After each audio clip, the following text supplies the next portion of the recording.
Great. All right, thanks everyone for coming out, both online and here. So we're really happy today to have Adam Fefer. Adam is a visiting fellow here at WCED. Oops, they can't see you. They can't see me? I don't know where the camera is, sorry.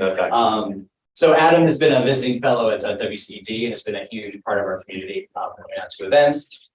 He is a Ph.D. candidate at UC San Diego and does really fascinating research on a very, very vital, timely topic, which is the current political situation in Ethiopia and how it got to where it is. We'll be hearing a lot more about. And I will just say, Adam's a good example of the fact, one thing we really like to do at WCED is to be a home for visiting fellows. So if anyone knows of people, or if they're pursuing PhDs other places, or they have reasons to be in Ann Arbor for any stretch of time, we'd love for people who work on these interesting areas to be part of our community. So really delighted Adam could make time. He's a very busy person out of his busy schedule to get to talk about his research. We're all going to learn a lot from it, and we'll do Q&A at the end, both online and in person. So thanks for doing this, Adam, and enjoy the talk.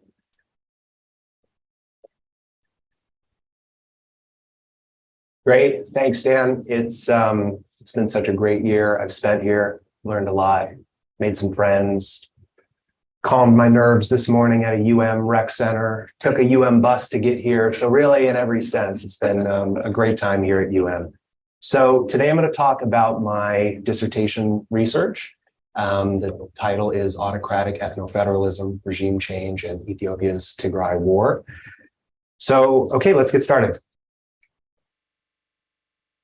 So the motivating cases, I'll make clear why these are cases plural, not singular case. The cases motivating my project largely begin in 2018 when Ethiopia's national ruling coalition selected its first ethnic Oromo prime minister in its history, Abiy Ahmed. And Abiy was selected after 4 years of really destabilizing mass protests in Ethiopia.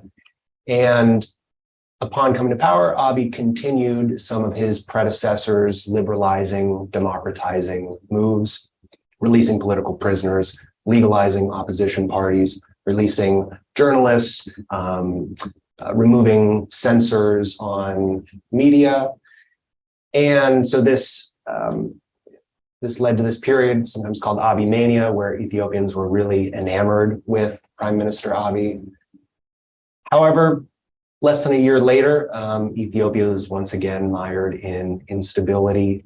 Its national government responded to mass protests and an attempted regional coup d'etat with mass repression, imprisonment of protesters, imprisonment of opposition figures, putting some of those censors back on in media. And then finally, 1 year later, Ethiopia found itself mired in warfare. The national government, with the help of Eritrea's military and several ethnic militias throughout Ethiopia, fought against Tigray's subnational government and its defense forces. And it's hard to overstate what a brutal war this has been, from crimes against humanity, sexual violence, arguably famine and genocide, death toll as high as half a million, 600,000 perhaps. So this really disappointing trajectory is what's motivating my dissertation project. So in order to get a handle on this disappointment, I try and characterize what's salient about Ethiopia first and what it has in common with other kinds of countries, so we can get a better theoretical handle on what's going on. So first two factors that I think are salient is that Ethiopia is an autocracy. Also, that it's an ethno-federation. I'll say more about what I mean by these terms on the next slide. And then the context being one of regime change. First, these liberalizing measures, then the autocratizing measures.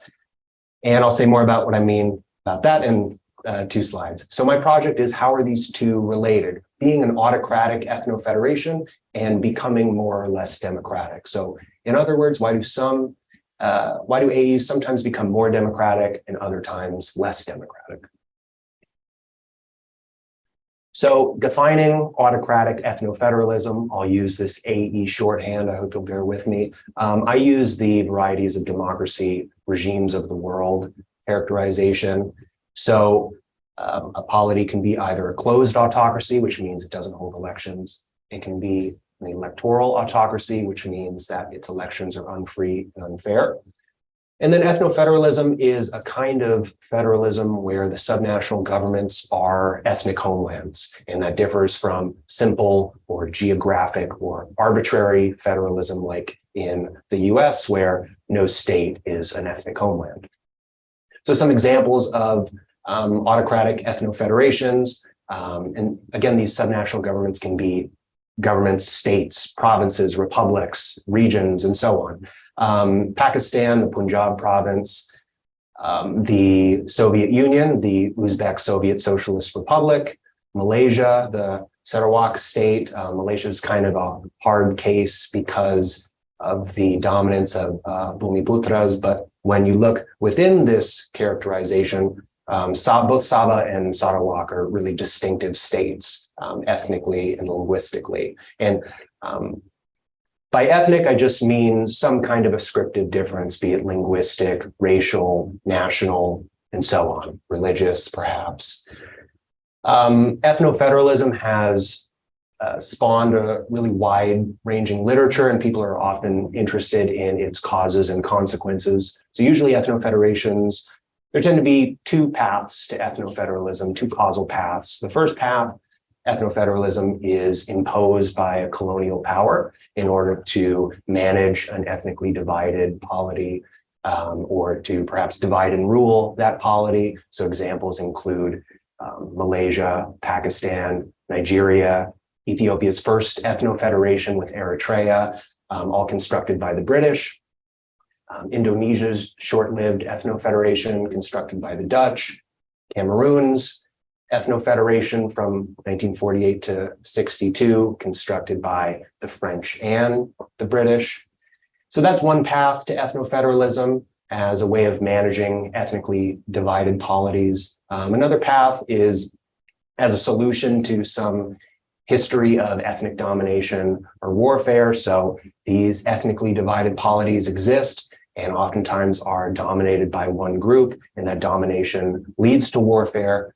So how can that be mitigated? And the Soviet Union is arguably seen as the first instance of this second path. The Soviet Union overtook a nationally divided polity, the old Russian Empire, against mobilized Ukrainians, Georgians, Estonians, and so on. And in a step that required a lot of perhaps departure from Marxist-Leninism, they coined this solution, ethno-federalism, for this polity. In terms of consequences, sometimes ethno-federations can accommodate the groups that demand them. Sometimes they serve to freeze or even exacerbate conflict, and this is just because ethno-federalism creates subnational governments, and these subnational governments give ethnic groups the state apparatus, police, schools where they'll learn local ethnic traditions and local languages, and this can lead to what's sometimes called the dual legitimacy problem. So if I'm part of Group G, and Group G now has its own subnational government, are my allegiances to state G or to the national government? And how might these two governments fight amongst each other for my approval? And then finally, ethno-federalism may lead to secession, which is something that it's often implemented in order to try and prevent. And again, by giving ethnic groups these state institutions, ethno-federations can perhaps make it more likely that these groups use those institutions to secede.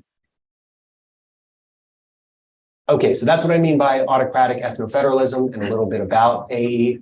In terms of regime change, so the regime types that I use, again, VDEM's regimes of the world, characterization, closed autocracy, electoral autocracy, electoral democracy, which is a system of free and fair elections, and then finally liberal democracy, which is a system of free and fair elections, in addition to wide-ranging civil liberties like the right to protest or free press and so on.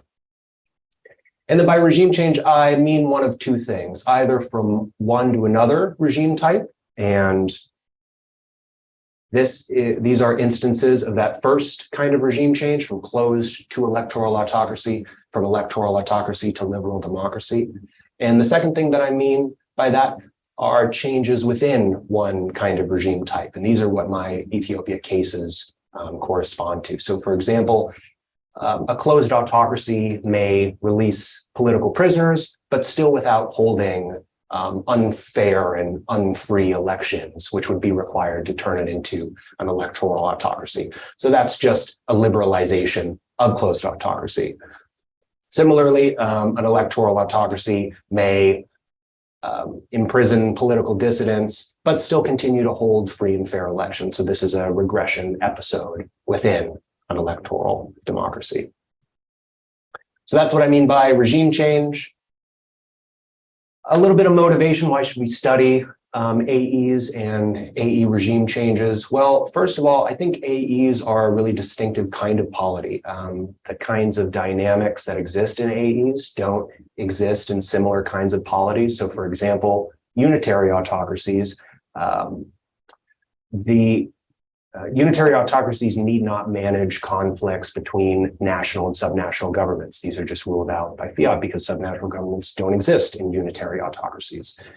Similarly, autocratic federations that are non-ethnic need not manage these dynamics related to ethnic inclusion. So for example, I don't know much about Venezuelan politics, but I'm going to guess that conflicts over the inclusion of indigenous groups are not really central in Venezuelan politics. They're much more muted or even absent. And then finally, democratic ethno-federations are another kind of distinct polity. And in these cases, conflicts over the division of powers or inclusion in of ethnic groups in the national government, these can be arguably resolved through free and fair elections because these are democracies. It would be One need only imagine what Canada's politics would look like if residents of Quebec could not freely remove national leaders from Ottawa. That would completely change Canadian politics, Canada's democratic ethno-federation.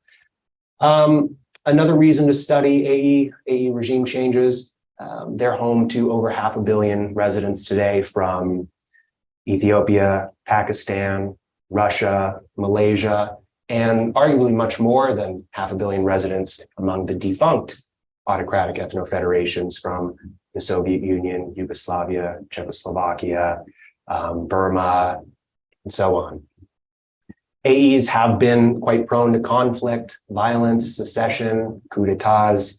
You need to think only of the coups that afflicted both Nigeria and Pakistan throughout the 20th century, the really violent breakups and multiple secessions within the Soviet Union and Yugoslavia.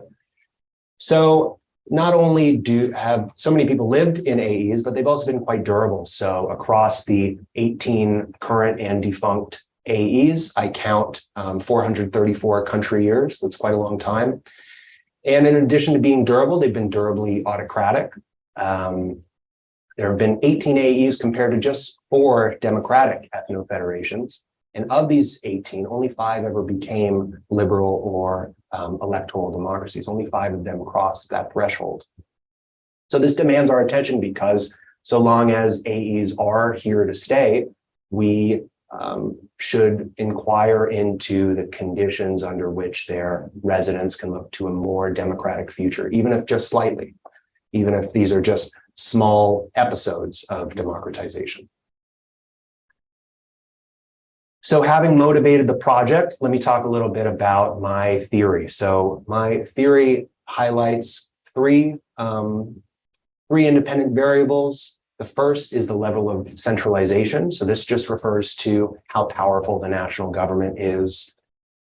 vis-a-vis the subnational government. So in centralized AEs, the national government is quite powerful. In decentralized AEs, the national government is relatively weak.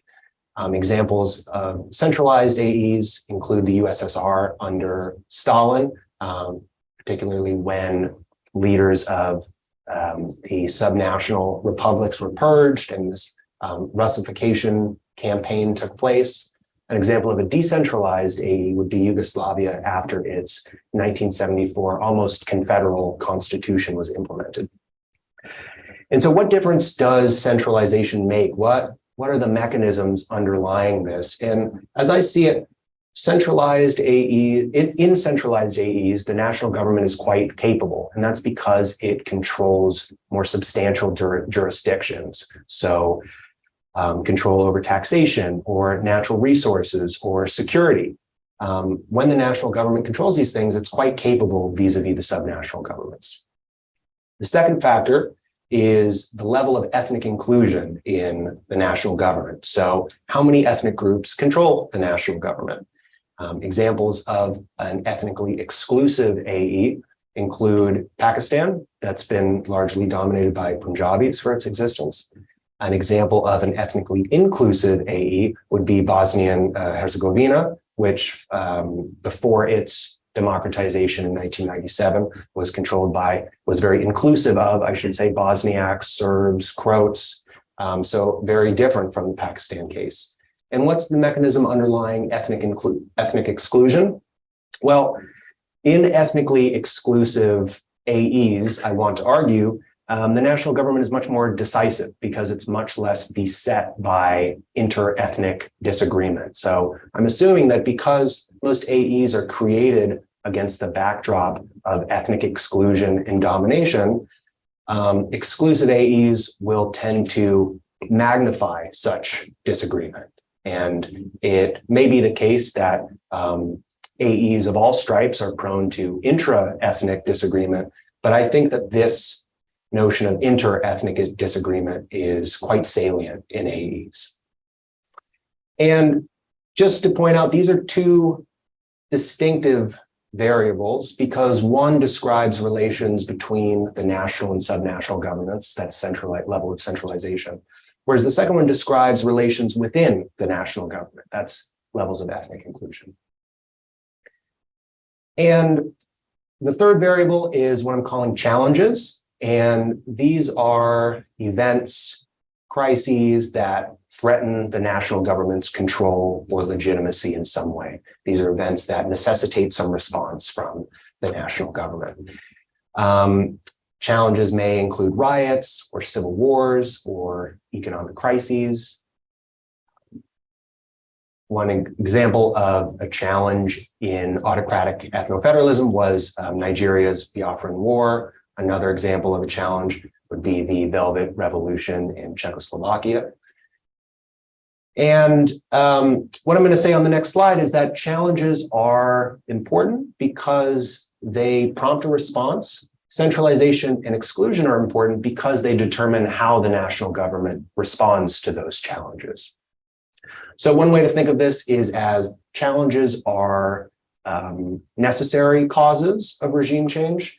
But because challenges can afflict different kinds of AEs, whether they're centralized, decentralized, exclusive, inclusive, centralization and exclusion are sufficient causes of regime change. And just to point out, factors 1 and 2 do have, I think, a pretty sound theoretical and empirical basis. They are, like I said, causes of AE. AEs tend to arise in polities with histories of centralization and exclusion.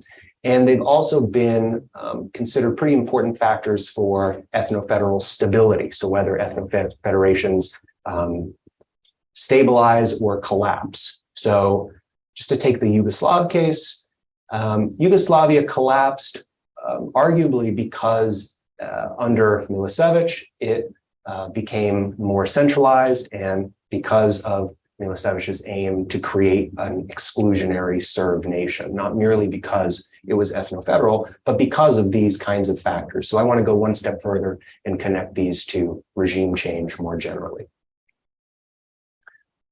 So with these three factors in mind, centralization, exclusion, and challenges, how exactly do they relate to regime change? Well, what I want to say is that I theorize these two ideal types, one centralized exclusive, one decentralized inclusive. And in centralized exclusive AEs, challenges are viewed as opportunities for the national government to consolidate power.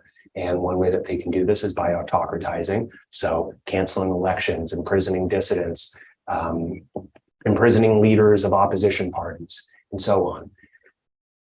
And so if this is correct, I would contend that in Malaysia at the time of its 1969 Sino-Malay riots, the national government being extremely centralized and being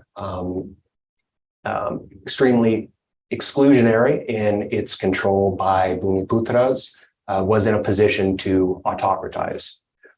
One thing I should have mentioned back here was that centralization and exclusion can be both de jure or de facto. So in de jure centralization would usually be accomplished through a very centralized constitution, through laws that afford the national government more powers.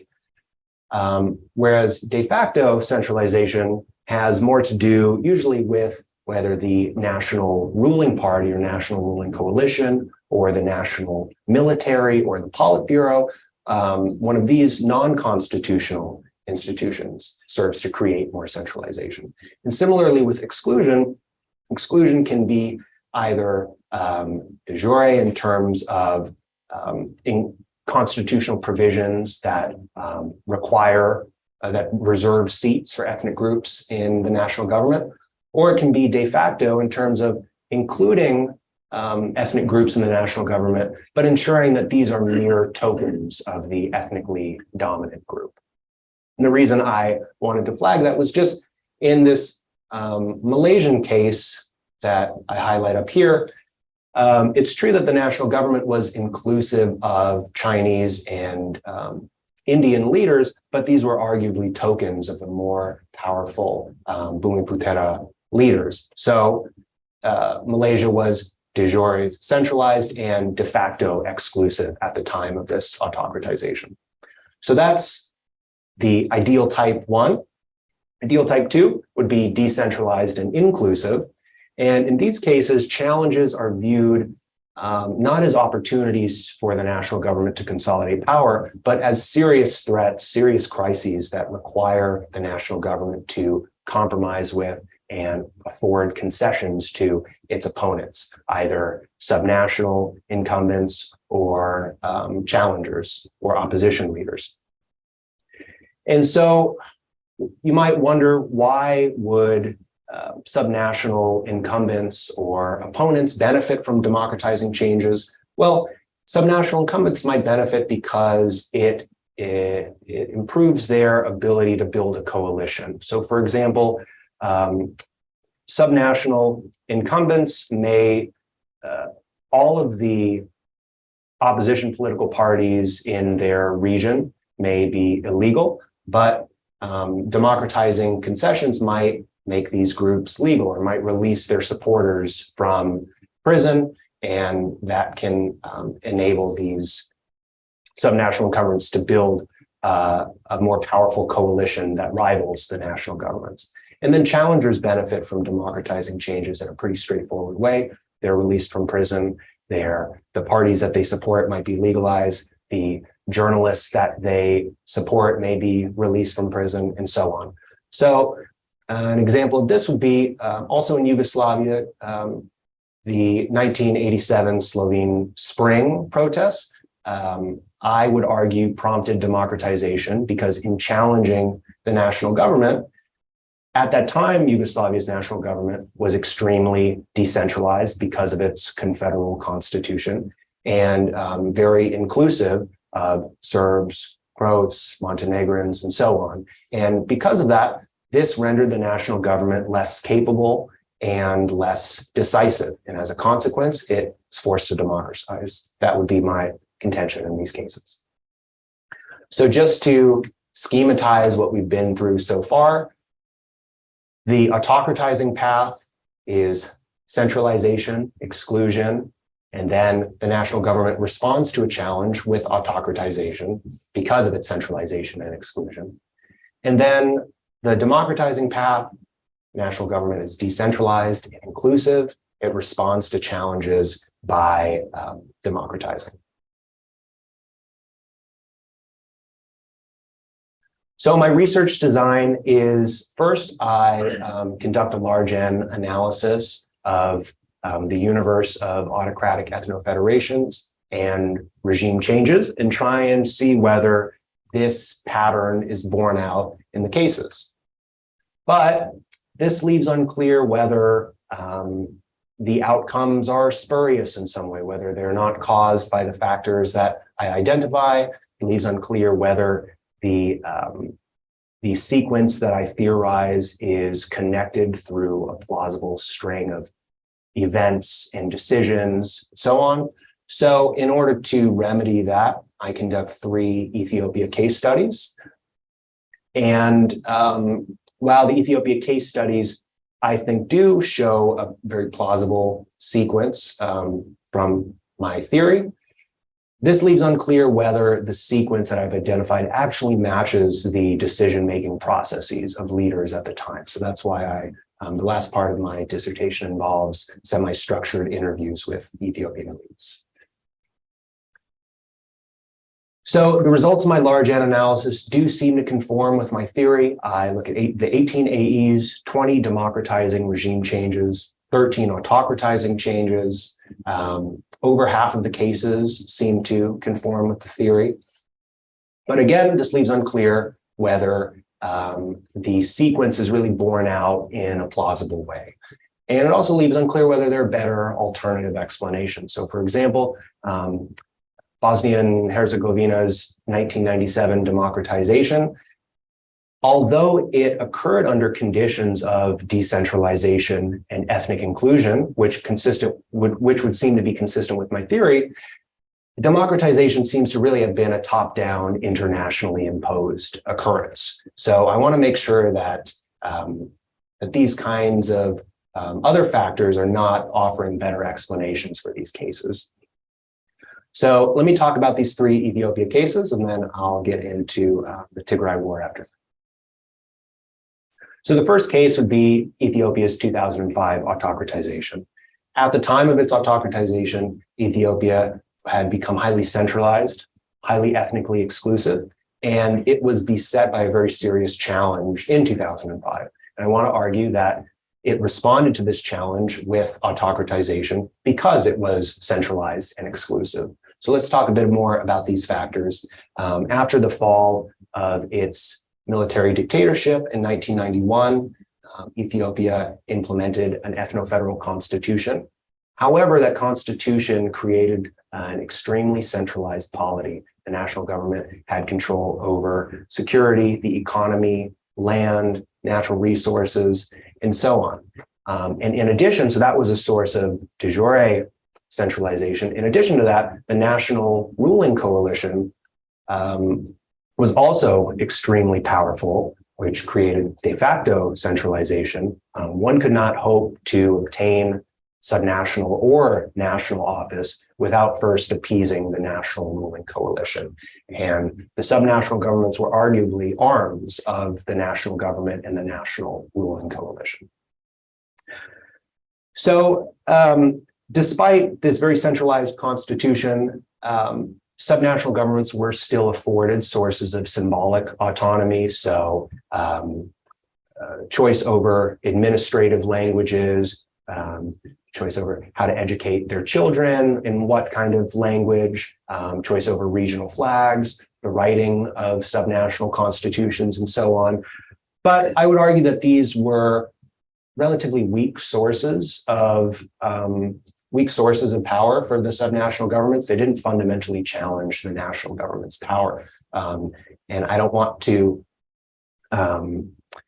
make light of this. I read a piece of ethnography about how citizens in Ethiopia's southern region, after seeing the ethno-federal constitution, said that they are, quote unquote, times as slaves had passed. So this symbolic autonomy is quite significant, but again, it didn't fundamentally challenge the national government and national ruling coalition's power. And then finally, the 1998 through 2000 war with Eritrea was also had really significant implications for both centralization and exclusion. But I'll just say a bit about centralization. Essentially, the war pitted national versus subnational incumbents in terms of the optimal wartime strategy. So incumbents in the Tigray subnational government wanted a more hawkish strategy, and incumbents in the national government wanted a more pacifist strategy, a more dove-like strategy. And the national government won out. It purged its opponents in the Tigray subnational government. And that was really the only source of power that rivaled that of the national government. So after these subnational elites were purged, the government became even more centralized. So this is a story of increasing centralization, increasing exclusion, in addition to that which also existed via the constitution. In addition to being centralized, Ethiopia after 1991 was also very exclusionary in its dominance by ethnic Tigaru. And although ethnic Amharas and Oromos and Southerners were included in the national ruling coalition, these were, as I said, arguably token leaders who could do little to challenge Tigray's power in the national ruling coalition and the military and Tigray's control over the economy. So against this centralized, exclusive backdrop, Ethiopia held elections in 2005. These were remarkably free and fair. I think before 2005, in the 8 or 9 national, subnational, and local elections that have been held, the opposition never won more than a couple percentage points of the seats. By contrast, in 2005, the opposition won over a quarter of the seats. However, and despite their success, they alleged that the national government and the national ruling coalition committed fraud in the elections and refused to take their seats. Their supporters began protesting. And in response to this, the national government heavily repressed protesters, imprisoned them, imprisoned opposition leaders, exiled them, imprisoned journalists. All these autocratizing measures were taken in response to the challenge. And I want to argue that this was a function of the national government's centralization and exclusion. It was not reliant on subnational incumbents to overcome the challenge, so it didn't need to make concessions to them. There was no substantial interethnic disagreement within the national ruling coalition that would have required bargaining and democratic concessions to be made. And importantly, the challenge was over within a very short time frame, within a few days, I believe. And so counterfactually, I would argue that if the national government had been more decentralized and inclusive, the challenge would have lasted longer. The national government would have had to bargain with subnational incumbents and with ethnic elites within the national government. So that's my first case. Happy to talk more about this. My second case is Ethiopia's 2018 liberalization. So despite this centralized, exclusive backdrop from the last case, the death of Ethiopia's Tigrayan Prime Minister Meles Zenawi in 2012 created a much more inclusive national government because he was replaced by a non-Tigrayan, he was replaced by a Southerner. And in order to manage the increasingly unwieldy coalition, Meles's replacement created additional deputy prime minister positions to accommodate Amharas and Oromos. So the national government became more inclusive. In addition, Ethiopia became much more de facto decentralized, and this is visible in subnational incumbents daring to challenge national policy directives, especially economic policy directives. So, for example, in the Oromo regional state, subnational incumbents refused to contract jobs out to non-Oromos, which undermined the national government's attempt at a very efficient economic developmental state. They also mobilized their constituents at the subnational level along ethno-nationalist lines in a way that very much outbid the national governments and the national ruling coalition's attempts. And then against this inclusive, decentralized backdrop, the national government faced 4 years of really destabilizing mass protests. And during these protests, subnational incumbents allied with the protesters in denouncing the national government and saying that the protesters ought to be listened to, their demands for democratizing concessions ought to be met. And consistent with my theory, they did respond to the challenge by democratizing. As I said at the beginning, political prisoners released, opposition parties legalized, and so on. And my argument is that the national government's response to this challenge was a function of its incapability because the subnational governments had become much more capable over that time, and its indecision because it was a national ruling coalition controlled by Southerners and Tagaru and Amharas and Oromo, and this created a whole lot of interethnic disagreement. And the national government responded with this very arguably ineffective mix of repression and inaction, which further emboldened the protesters. And importantly, they could not resolve this challenge for more than 4 years. So that's the second case. And then the third case, and as I said, the liberalizing changes also included Prime Minister Abiy Ahmed's selection as prime minister.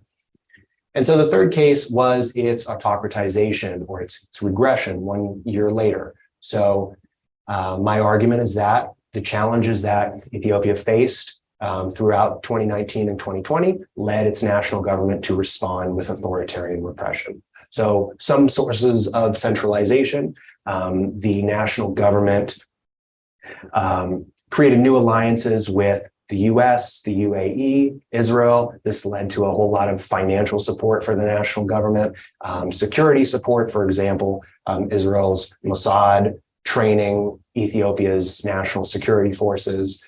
In addition, when protesters demanded autonomy, when they demanded decentralization, as in the case of Sidama, they were repressed. This was just one more indication of the national government's urge and eagerness to re-centralize power. There were also exclusive developments that occurred after 2018. One of these was Ethiopia's reconciliation with Eritrea, and no Tigrayan leaders were present at this reconciliation, despite having a very historically hostile relationship with Eritrean President Isaias Afwerki. In addition, the national ruling coalition was dissolved and reconstituted as a single party, and this was thought to be both a centralizing and exclusive measure because the coalition that had previously empowered subnational governments and their parties to constitute the national coalition was dissolved, and the subnational parties seemed to become mere branches of the national ruling coalition. And this was a serious strike to their power. So that's just to say it had centralizing implications as well. But the most important part of the ruling coalition's dissolution was that Tigray's subnational party opted not to become part of it. So this was an exclusionary measure because one fewer ethnic party was now part of the national ruling coalition, or national party, pardon me.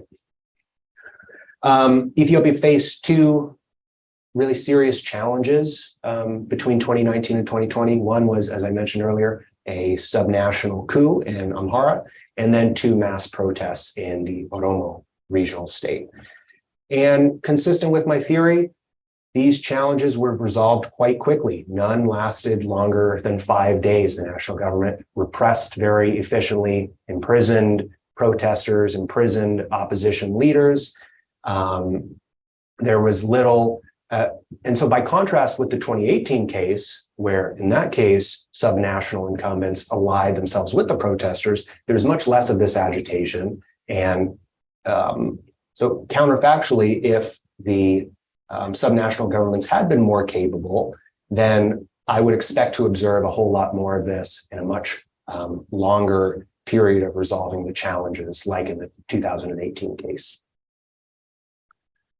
So then finally moving to the Tigray War, I don't want to claim too much for my theory. I think that it can make sense of these Ethiopia cases and perhaps some of the others in the AE universe. But I also, on the other hand, I want to say that I think that it can make sense of this really destabilizing war, the Tigray War. And how is that? Well, when Prime Minister Abiy came to power, Tigray lost a substantial amount of control in the national ruling coalition. And this is because Abiy's predecessor was thought to be a puppet of Tigrayan leaders in the national government and in the military. And for reasons discussed on the prior slide, Tigray was disadvantaged by reconciliation with Eritrea. They were excluded from that. They were excluded from the national ruling party because the coalition that had previously included them had dissolved. And so against this centralized and exclusive backdrop that disadvantaged Tigray, Tigray challenged the government by holding elections in November 2020, despite the national government postponing elections due to COVID. So the national government decried these elections as unconstitutional and illegal. And the fact that Tigray went along with them posed a serious threat to the national government's control over Tigray and to the national government's legitimacy, because Tigray could say that the national government was much more authoritarian than it was. And so in response to Tigray holding these elections, the national government severed its ties with Tigray. It cut off all funding to Tigray. Tigray withdrew its national parliamentarians from the capital, Addis. And so in response to the challenge, the rhetoric among the national elites and Tigray subnational elites escalated and became much more bellicose over time. And the national government responded by launching this war in tandem with Eritrea against the Tigray subnational defense forces. And during that war, the autocratizing developments that began as early as 2019 continued. As I said, really grave human rights abuses, journalists imprisoned, Tigrayan internment in the capital. So I want to say that these same dynamics of centralization, exclusion, and challenges can make sense of regime changes, at least in the Ethiopia context, and also this really disastrous war. I think this can help us get a handle on it. So concluding with my dissertation contributions, I theorize AE as a distinctive kind of polity. I think this is worth doing for some of the reasons mentioned. I connect ethno-federalism to regime change. And as I said before, ethno-federalism has been studied quite extensively in terms of its propensity to collapse or dissolve or break down, but less so in terms of its propensity to become more or less democratic. I think this is worth doing. I should also highlight my my theoretical contribution. Because I see democracy as the most just political system, I'm optimistic that creating more ethnically inclusive national governments and creating more decentralized polities can lead to democratizing changes. And I hope that this can inform policy and international democracy promotion practice. I also connect Ethiopia to political science literature on regime change and ethno-federalism.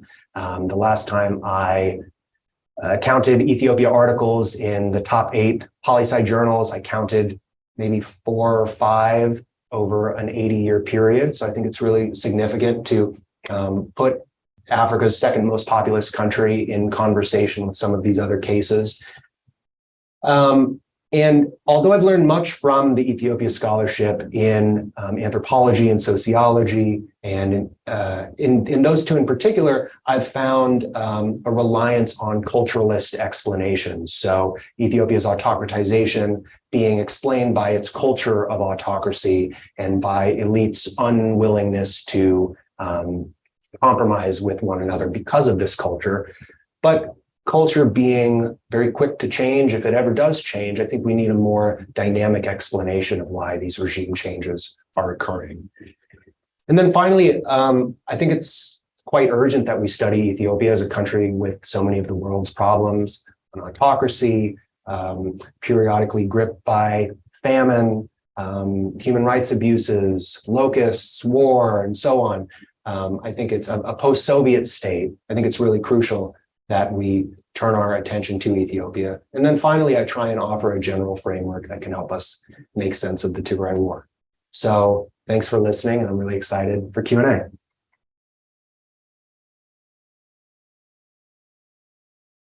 Thanks a bunch, Adam. You have one question online, which I'll gently get to. Would anyone in here brave the weather to come out? Want to get the first crack? MC. Thanks, Adam F, for a really interesting presentation. So I just want to ask two questions off the bat. So first, I think I'd be curious to hear a little bit more in your large N portion about how you measure your independent variables as well as your universal cases, like what's the boundary between autocratic ethno-federal states and those that are not, especially states with multiple ethnic groups. And then sort of in your theory, I just have a little bit of a question. I wonder if you could talk a little bit more about why it might be that, in existing autocratic ethno-federal polities, that are under threat, why does greater power sharing occur via democratization rather than like elite accommodation, something like this? Like, why is it that, these polities react to threats by expanding popular participation rather than sort of sharing power with elites from other ethnic groups or something like this? Great two questions. So taking the first, there's more or less a consensus of which countries have been ethno-federal, and I follow the existing literature in doing that. In terms of deciding which of those are autocratic, like I said, I follow the VDEM regimes of the world. So if they are closed autocracies or electoral autocracies and they're ethno-federations, then they're in my data set. And then the centralization? Yeah. How do you do it? And so ethnic exclusion, I measure through the what's the data set called? EPR. Yes, thank you. I measure ethnic exclusion through EPR. So in EPR, at least for our purposes, there are dominant groups, senior partners, and junior partners. And I code a country as centralized. So even though I talk about centralized, decentralized, for the purposes of my large N, I code countries as high centralization, moderate, and low, and similarly with levels of ethnic exclusion. So for exclusion, if there's a dominant group, then they're high exclusion. If there's a senior partner with multiple junior partners, moderate exclusion. If there are multiple junior partners or multiple senior partners, then low exclusion.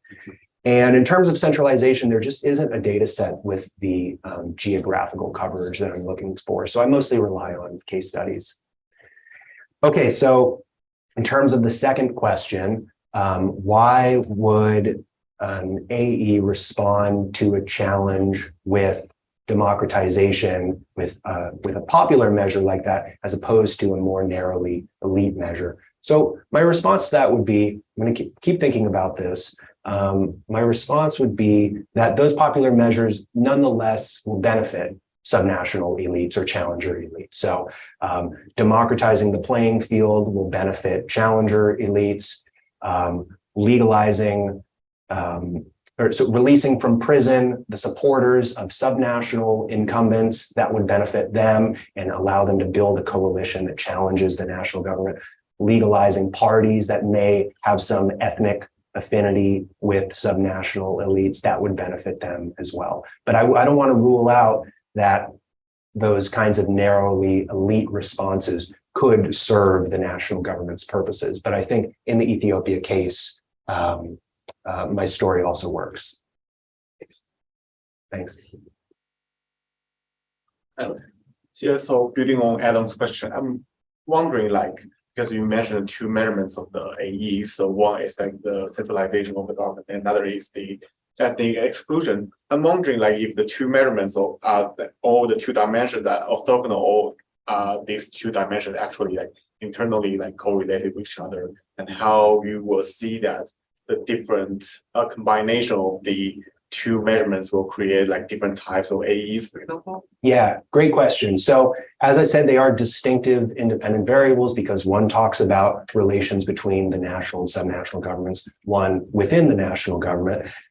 However, they do tend to correlate as one might expect. Exclusionary polities tend to be more centralized and vice versa. But there are these off diagonal cases as well. And as I was saying to Adam, for my large N component, because there end up being not 4 combinations, but rather 9, high, medium, low for both categories, there are different categories. And so an example of that might be in some of Nigeria's 20th century military-led AEs, the national government was highly centralized, but also inclusive of different ethnic groups through its military triumvirate. There were, at least 3 different ethnic groups in control of the military, like House of Fulanis and Igbos and so on.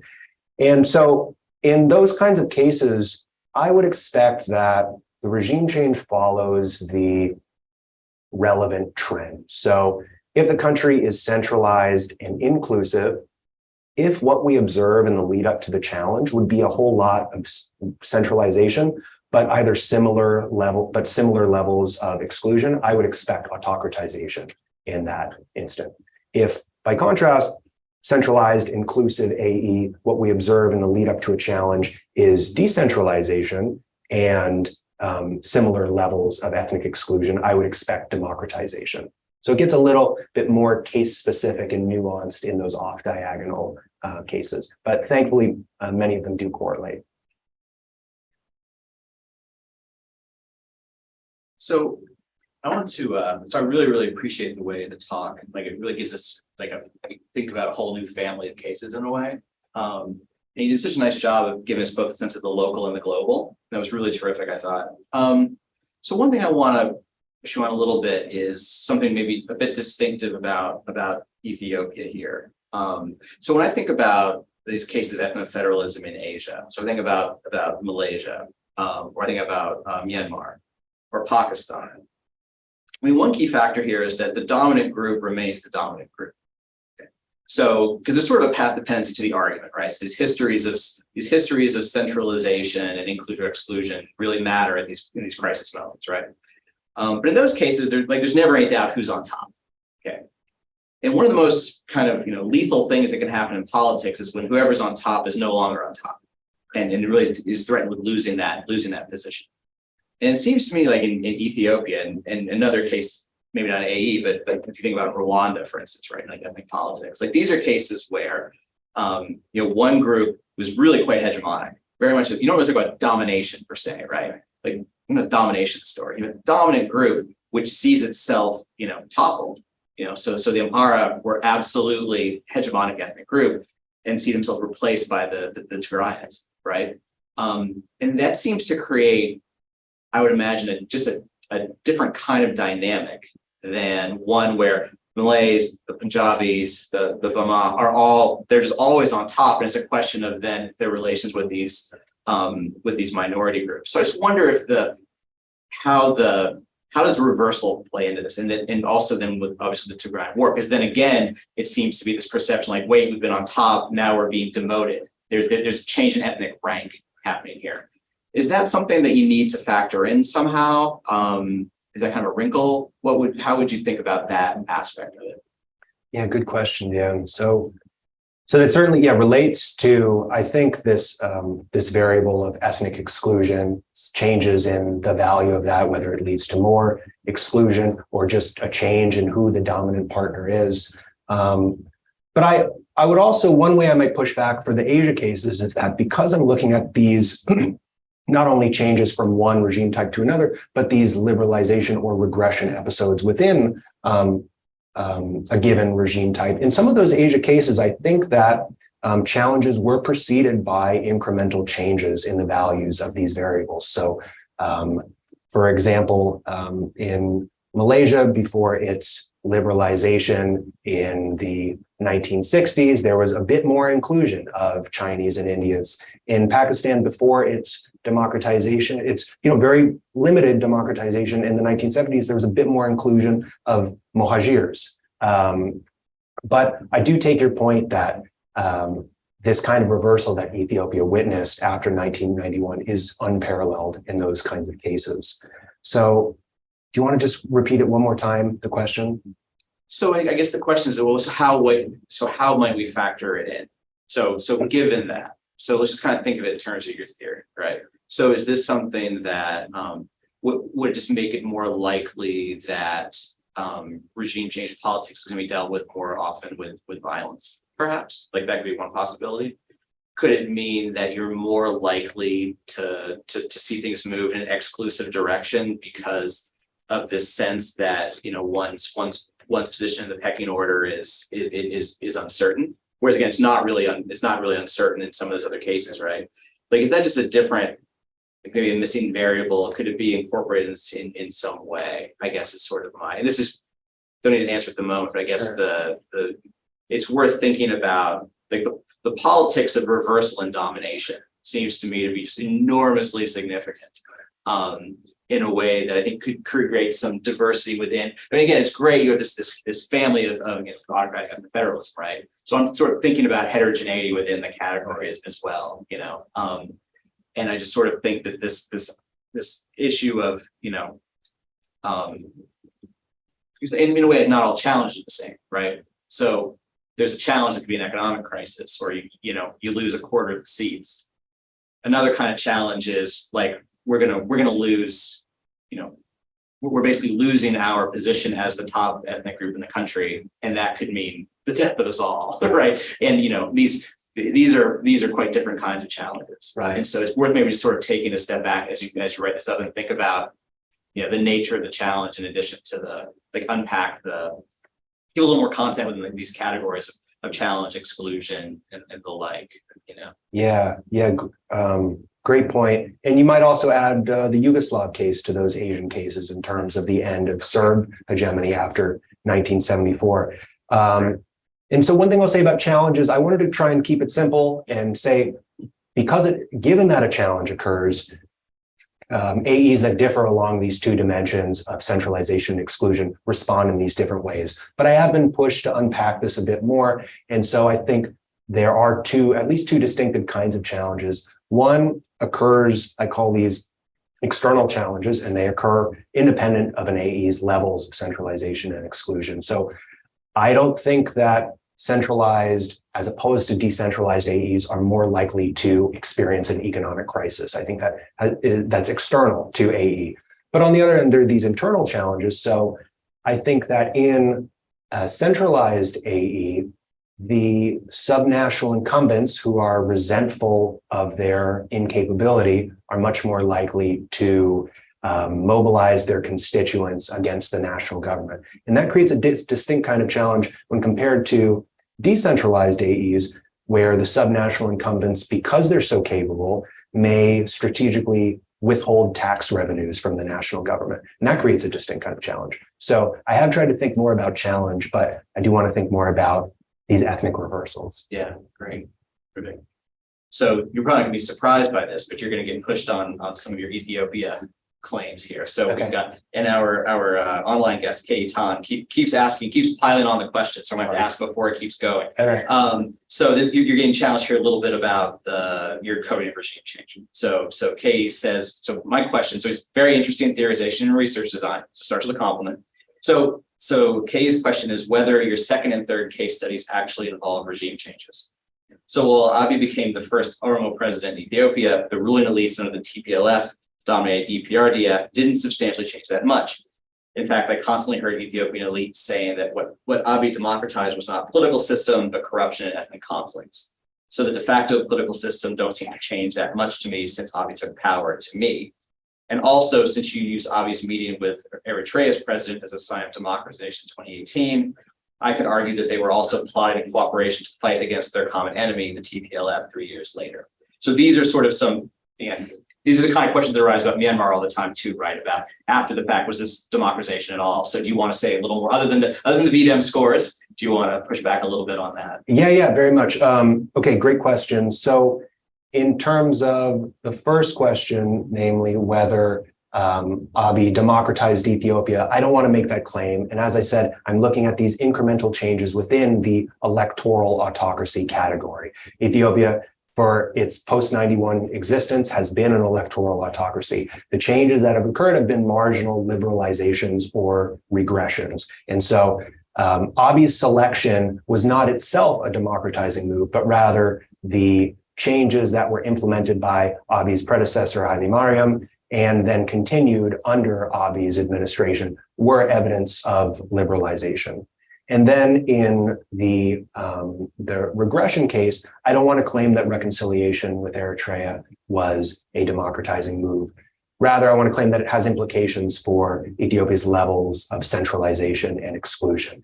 It rendered Ethiopia more de facto centralized because it served to weaken the Tigray subnational government. And it also rendered Ethiopia more exclusive because of Tigray's absence from the reconciliation talks. I think, was that every part of it? Was there and then, yeah, in terms of the meeting with the Eritrea's president. Right, so that, Yeah. So I don't disagree that that was very likely a war pact, and they fooled much of the world, and Abiy even got a Nobel Peace Prize out of it. But I don't think that it had implications for democratization or autocratization directly, just levels of centralization and exclusion. So one thought on that. I mean, so one way you might want to talk about this to kind of deal with these kinds of objections is, so a real virtue here is you're really focusing on these kind of subtle changes that precede these conflicts, right? So like you're talking again, 1960s, this slight liberalization going on in Malaysia. And as you're talking about here, you might want to think about like a language of trend rather than change, right? That what you're seeing is these subtle trends in kind of a slight, liberalization of trajectory and of trend in these places that don't push you into people thinking, well, wait, does this regime change or not? It might just set a little bit of a lower bar and capture a little more precisely what you're saying. Like some of these, I feel like as the more you talk, I feel like you're capturing these subtle trends, but there's, again, we're used to thinking these dichotomies. So it's easy to fall into what's going to be perceived as overstating change. Regime transformation, maybe, or something. Right. Trajectory. Right. Yeah. So I don't know, but that would make so the episode stuff is great. Right. Totally. But these are episodes that start. I mean, in my book, we talk about experiments, right? So the idea is like, you start on this kind of experiment that can be reversed, but that I think gives some sense of the incremental nature, the partial nature of it, which is exactly what you're capturing. So I think you might want to think about like how conceptually you can more effectively capture the really, really nice nuances that they're actually in the substance of what you're talking about. Right. Yeah. Good point. And yet it just so happens that the Ethiopia case studies are these incremental changes, whereas for the large N portion, I'm only looking at regime changes from one type to another. I think, as my advisor said, the dirty secret of country-specific research is we study what interests us. Ethiopia interests me. There are no regime changes from electoral autocracy to something distinctive, but there are these marginal changes, and that's what I'm studying. That's great. Yeah, go ahead. Yeah, so it's possible that I just kind of didn't follow correctly, but I'm just curious. My impression from how your argument explains kind of 2018 to 2020 is that in 2018 you have de facto low centralization, and therefore you get democratization when there's a challenge. And then by 2019 you have again high centralization. Increasing, yeah. Okay. And so how does that change so quickly?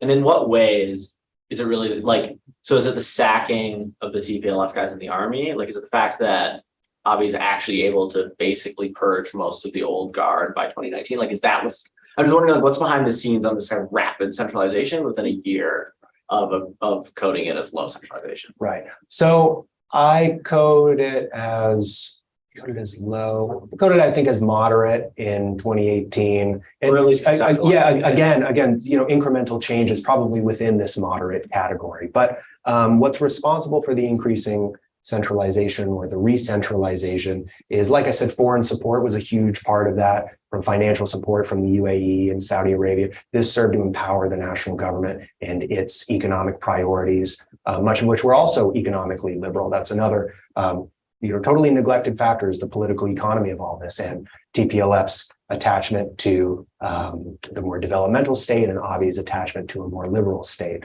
But so the foreign support, like I said, security support, economic support, ideological support from the US, which I think counts for something as well.